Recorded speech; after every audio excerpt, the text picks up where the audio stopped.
사랑하는 우리 전서진 학생 하나님께 기도 올립니다. 사랑과 은혜가 많으신 하나님 아버지, 온전히 주님 앞에 나와 예배드릴 수 있게 인도하여 주심에 감사드립니다.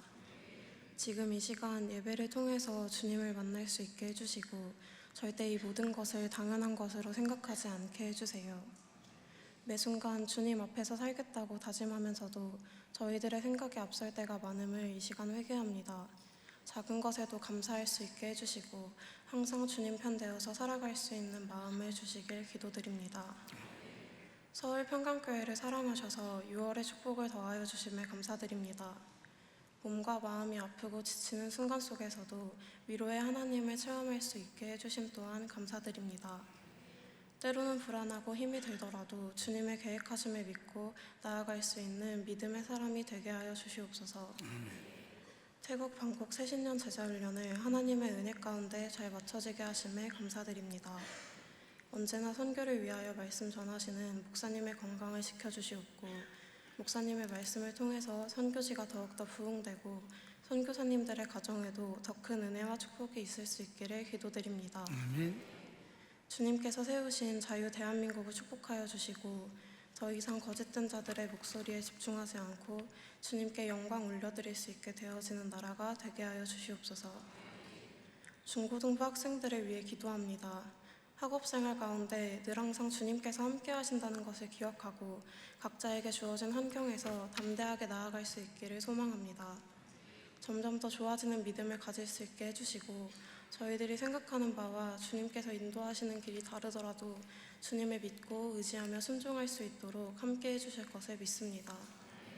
정성을 다해 준비한 다윗성가대의 찬양을 주님 홀로 기뻐 받아주시옵고 찬양 이후에 있을 말씀 시간에도 잘 집중하여서 온전히 주님의 말씀을 마음속에 품고 살아갈 수 있도록 인도하여 주시옵소서. 아멘. 이 모든 말씀 언제나 우리를 사랑하시는 예수님의 이름으로 기도드렸습니다. 아멘. 아멘.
공부하기도 힘들은데 공부하기도 힘들잖아.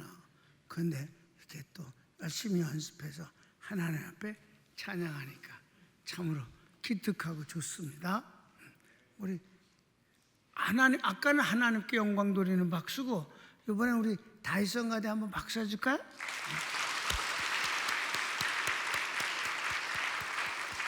좋대잖아. 박수 쳐주니까. 하나님이 기뻐하시는 아름다운 기도 다윗성가대의 찬양이었습니다. 하나님 기뻐 받으시오며 주님이 기쁜 가운데서 응답과 은혜를 내려주실 것을 종은 믿습니다. 주님의 이름으로 기도합니다. 아멘. 예수께서 물 위를 걸으십니다. 아멘. 그렇습니다. 요한복음 오늘 6장 16절부터 21절인데 서원을 같이 읽을까요? 예수께서 5,000명을 먹이시는 기적을 행하신 후 예수님을 왕 삼으려는 사람들을 돌려보내시며 제자들은 가버나움으로 가라 하신 후 기도하러 산에 가십니다. 제자들이 늦은 저녁에 배를 타고 가버나움으로 건너갈 때 광풍과 함께 큰 파도를 만납니다. 해저 200m 높은 산 가운데 있는 갈릴리 호수는 이런 자연 현상이 있습니다.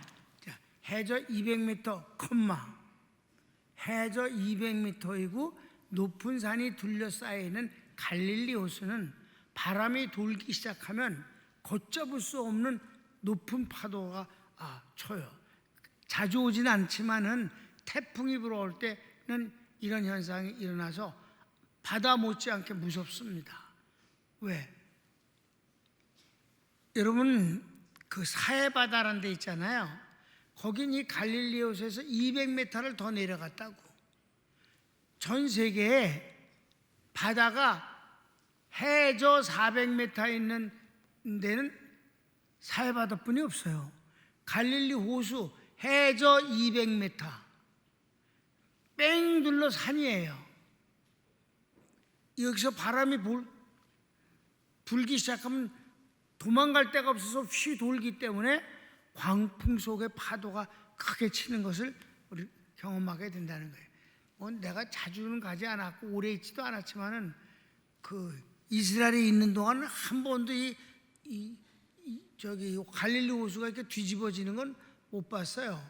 근데 성경은 두 번이나 이런 경우를 기록하고 있습니다. 자, 1번. 제자들이 배 타고 갈릴리 호수를 건널 때 예수님은 함께하지 않으셨습니다.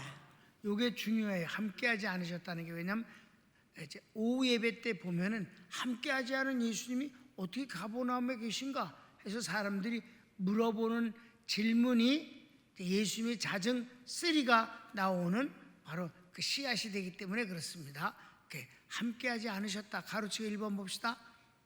주께서 제자들을 재촉하여 가버나움으로 가라 하십니다. 마태복음 14장이 좀 더 자세히 나와요. 그래서 참고로 했습니다. 마태복음 14장 22절.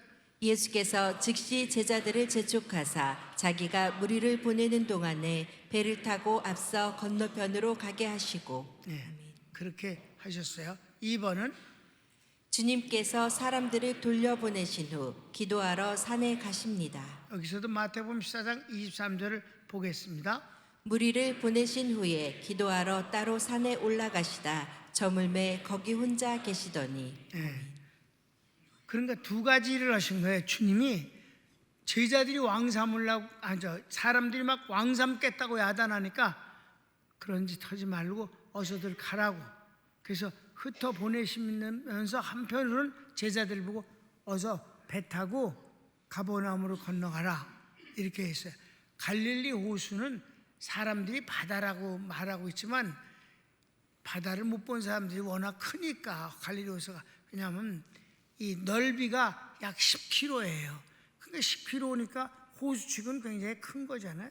그러니까 그들이 바다라, 갈릴리 바다라 일컬었지만 사실은 바다 밀물이니까 갈릴리 호수라고 하는 것이 더 정확하게 맞지만은 사람들이 바다라고 그러니까 성경에도 바다라고 할 때도 있고 호수라고 할 때도 있는 것입니다.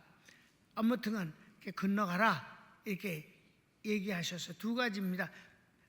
그럼 오늘 우리 요한복음을 보는 거니까 16절을 한번 보면 시작. 저물매 제자들이 바다에 내려가서 내려갔다. 여기서도 바다라고 그러잖아.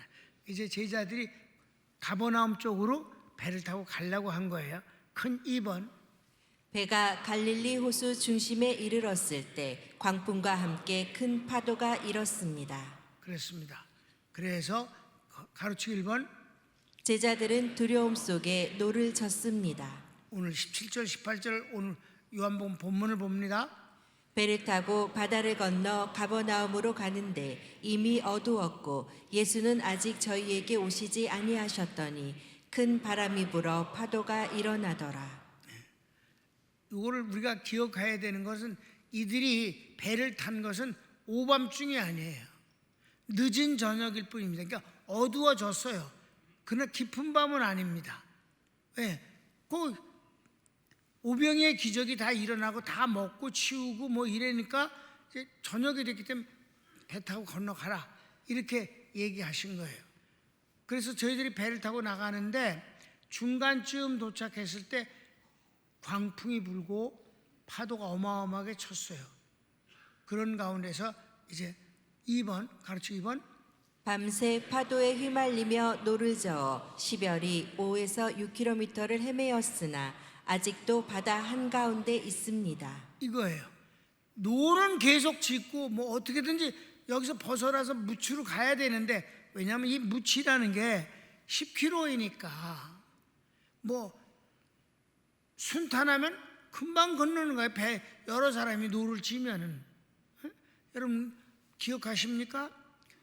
주님이 가버나움에서 건너편으로 배를 타고 가시는 걸 보고 사람들이 어디로 가시겠구나 보니까 방향을 보니까 호수 가상으로 막 뛰어갖고 먼저 갔다고 그랬잖아요. 그래 안 그래 여러분? 우리 지난 시간에 공부했죠? 그런 정도의 거리뿐이다 이 말이에요. 그런데 오밤중에도 여전히 노를 짓긴 짓는데 바다 한가운데 있었어요. 그동안 노를 지어서 5, 6km는 움직였어. 근데 5, 6km를 가면 도착했어야 되잖아. 여전히 바다 가운데 있더라 이 말이에요. 그냥 헛짓을 하는 거야. 너무 힘든 가운데서. 자, 그래서 19장 40반절을 보면 제자들이 노를 저어 10여리쯤 가다가 10여리쯤을 갔긴 갔는데 그럼 10여리쯤을 갔으면 도착을 해야지. 아직도 그 자리에 빙빙 돌고 있더라 이 말이에요. 풍랑 중에서 아주 환장을 하는 거지 뭐. 그래서 3번. 예수께서 물 위로 걸어오십니다. 자, 오밤중에 이때 예수님이 걸어오실 때는 언제냐 하면은 가로치기 1번 봅시다. 이 시각은 아직도 어두운 새벽입니다. 마태복음 14장 25절을 보면 예수님이 나타나실 때가 밤 사경이라고 그랬어요. 밤 사경은 이제 밤을 넷으로 나누는 로마법에 의해서 말하는 것인데 마지막 사경은 새벽 3시부터 환하게 밝아오는 이제 어두움이 밤이 물러나는 시간까지를 사경이라고 그래요. 그러니까 어때요? 진짜 어두운 때지. 새벽 3시부터 되어지는데 그러니까 봐요. 어제 저녁부터 시작해서 밤새 이렇게 노를 졌는데 밤 4경쯤에 예수님이 어둠 속에서 나타나신 거예요. 자, 어디? 밤 사경에 예수께서 바다 위로 걸어서 제자들에게 오시니 그랬습니다. 2번 읽읍시다.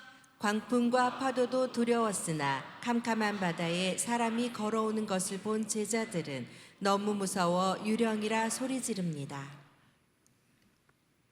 바다 사람들에게 그 전해 내려오는 하나의 얘기가 있습니다. 바다에서 사람을 보면 그건 귀신이고 그걸 본 사람은 살아남은 사람이 없다. 이거 아주 무서운 얘기란 말이에요. 그런데 주님이 직접 걸어오시니까 가까이 이건 막 기절할 것이 두려운 거야. 파도도 무섭지만 아니 사람이 여기 이 새벽 시간에 왜 사람이 걸어오냐? 이건 유령이 틀림없다. 그리고 질겁으로 소리를 질렀다. 성경을 읽어볼까요?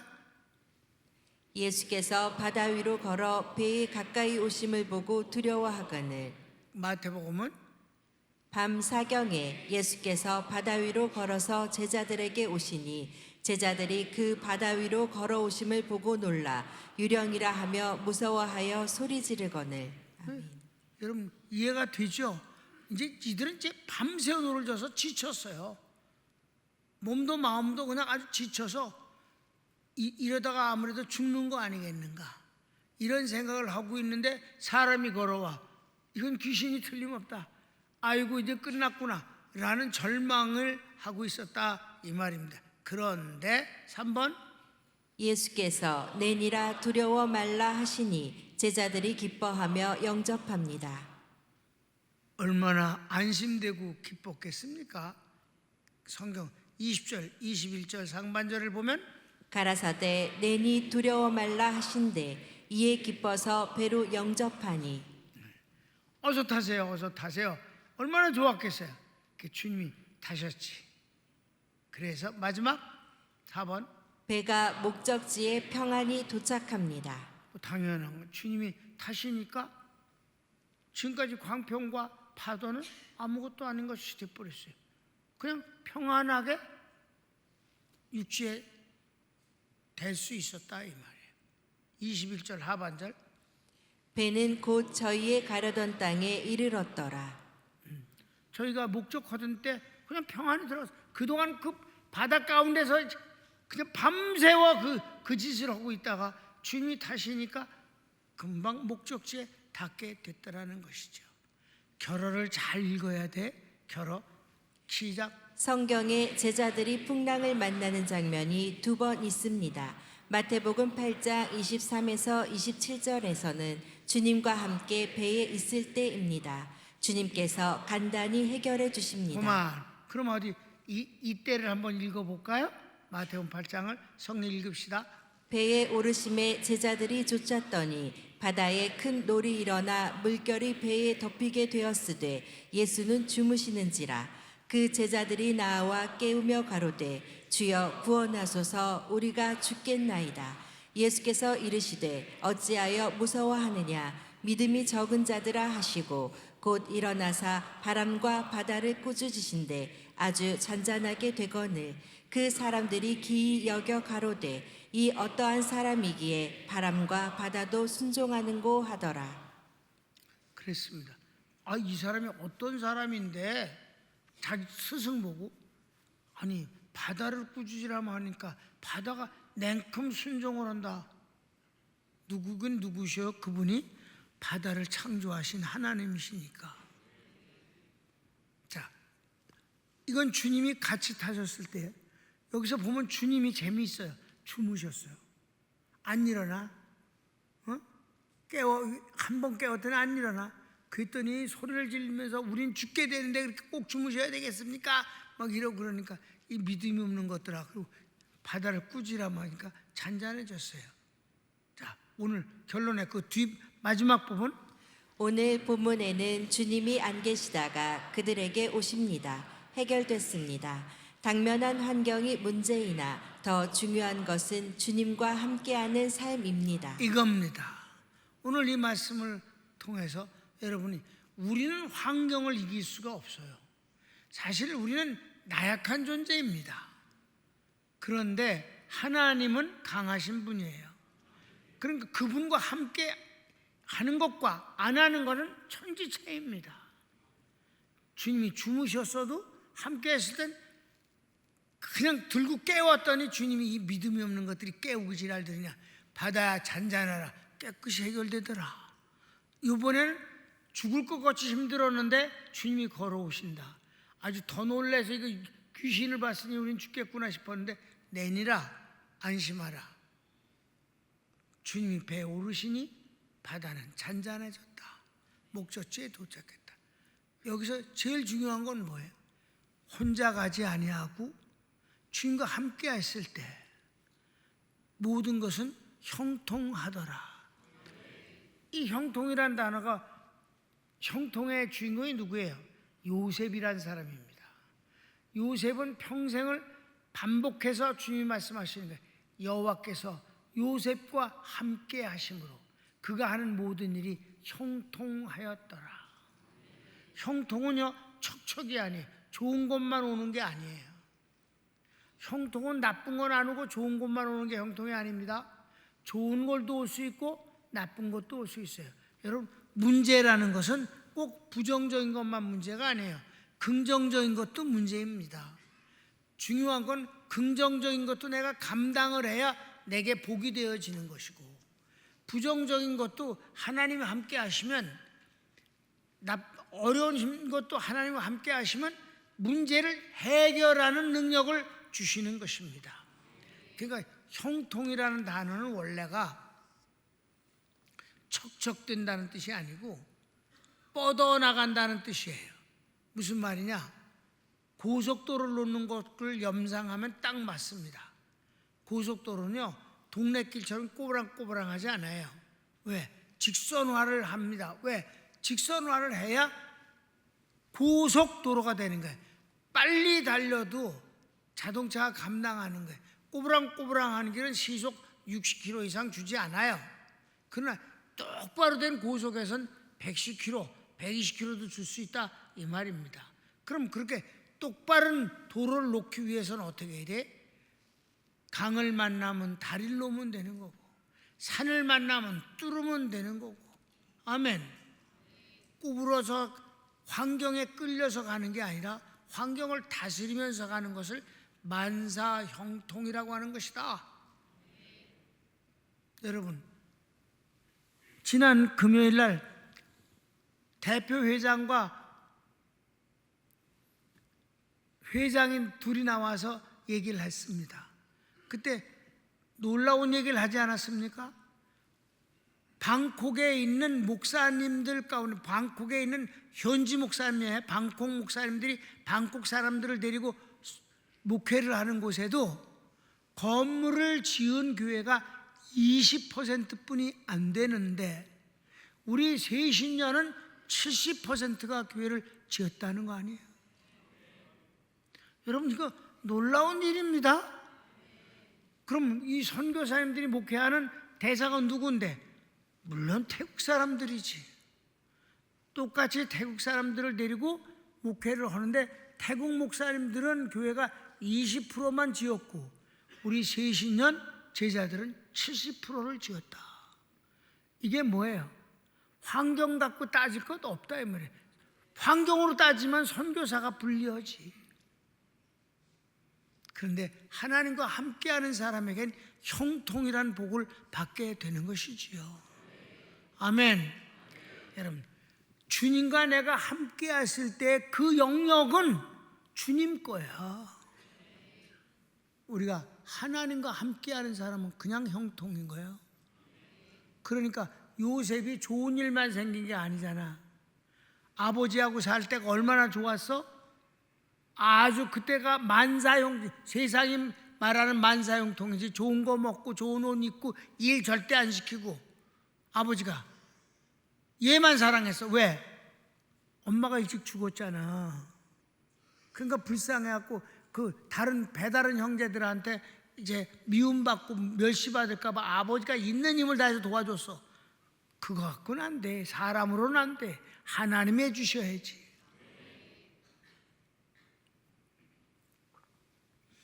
그러니까 여러분, 그런데 이 요셉이가 처음에 노예가 됐어요. 그런데 뭐라 그래? 여호와께서 요셉과 함께 하심으로 저가 범사에 형통한 자가 되었다.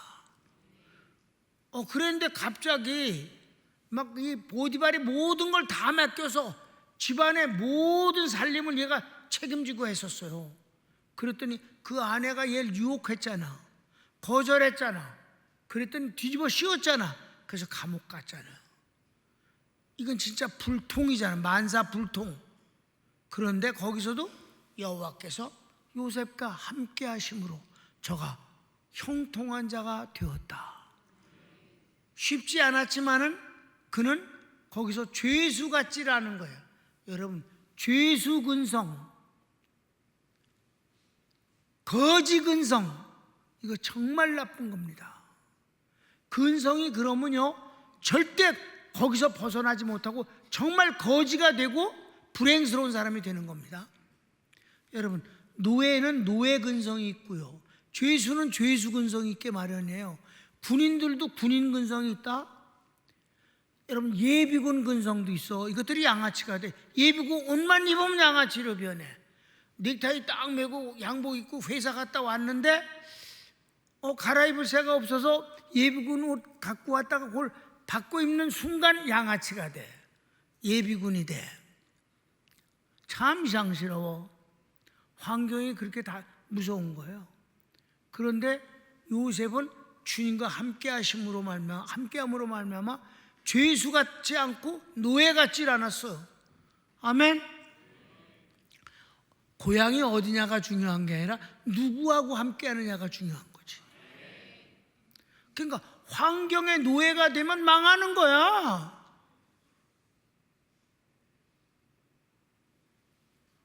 환경의 노예가 되면 안 됩니다. 노예 근성, 죄수 근성으로 살면 안 되는 거지.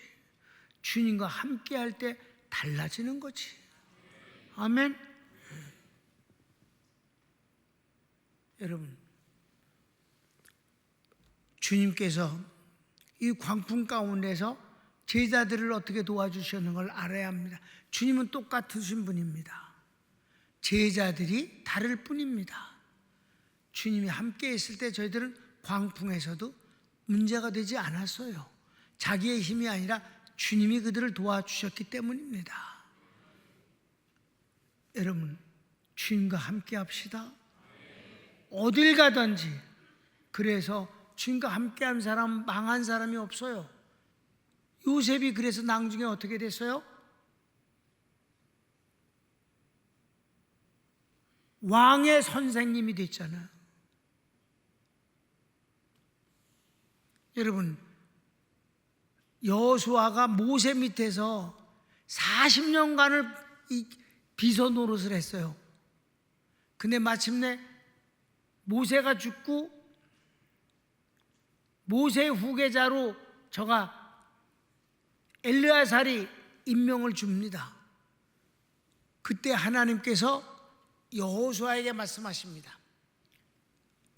네가 평생에 어떤 적도 너를 이길 수 없게 할 것이다. 이는 내가 모세와 함께 했던 것처럼 너와 함께 하기 때문이다.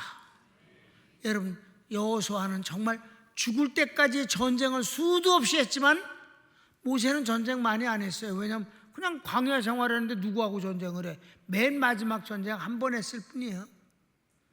여호수아는 7지파를 다 없애고 차지하기 위해서 5년간을 전쟁을 하지 않았습니까? 한 번도 지지 않았습니다. 그 일생에 하나님이 약속하신 대로에 모세와 함께 있었던 것처럼 내가 너와 함께 있기 때문이다. 넌 절대로 전쟁 지지 않는다. 이게 얼마나 좋은 거예요? 여호수아서 1장 5절입니다. 그 말씀이 여러분 8층에 올라오면 이승만 대통령이 써놨습니다. 여호수아서 1장 5절에 대한 내용이에요. 이승만 대통령도 언제나 하나님이 함께 하시는 것을 구했고, 이 대한민국이 정말 너무너무 약한데 하나님이 함께 해주셔야 이 나라가 됩니다. 하나님과 함께하는 사람이 이익을 남기는 것이 옳시다. 평강교회 대림동에 소재합니다. 하나님과 함께하는 평강교회는 세계 선교를 담당하고 있습니다. 하나님이 함께하시면 못할 것이 없습니다. 여러분 거기 주인공들이 아닙니까? 꼭 하나님과 함께하는 형통의 주인공이 됩시다. 손을 모으세요. 오늘 풍랑 중에 헤매 있는 제자들을 주님이 오셔서 도와주시는 장면을 보면서 하나님이 함께 하시는 인생이 어떤 것인가를 우리가 이 복음을 끄집어내서 여러분에게 강조했습니다. 여러분, 하나님과 함께하는 사람은 망하지 않습니다. 주여 한번 부르기도 합시다. 주여.